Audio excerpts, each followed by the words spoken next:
जुल्फिया बलम जान लेना। हाँ जी, तो तैयार है ना खेसारी लाल यादव के साथ आप लोग नए साल पर झूमने के लिए? बोलिए।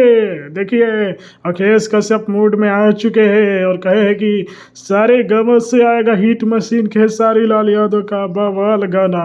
जी हाँ, बड़ी खबर आ रहा है कि सारे गमा से आएगा खेसारी लाल यादव का गाना, जिसमें पूनम दुबे और खेसारी लाल यादव होंगे।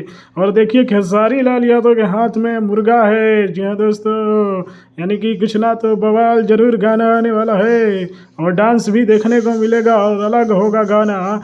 तो आप लोग जैसा देख रहे हैं, पूनम दुबे और खेसारी लाल यादव जो कि एक रील भी बनाए हैं, जो कि खेसारी लाल यादव के फैन बहुत प्यार दे रहे हैं।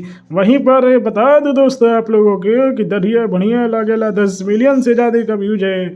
और ये यामिनी सिंह के आया हुआ गाना तेल जो कि 16 मिलियन से ज़्यादा का व्यूज है और 3 नंबर ट्रेंडिंग पर चल रहा है। तो आप लोगों को खेसारी लाल यादव और पूनम दुबे का वीडियो और फोटो कैसा लगा है कमेंट में बताइए और बवाल मचाते रहिए। वीडियो को लाइक कीजिए, शेयर कीजिए। जय हिंद।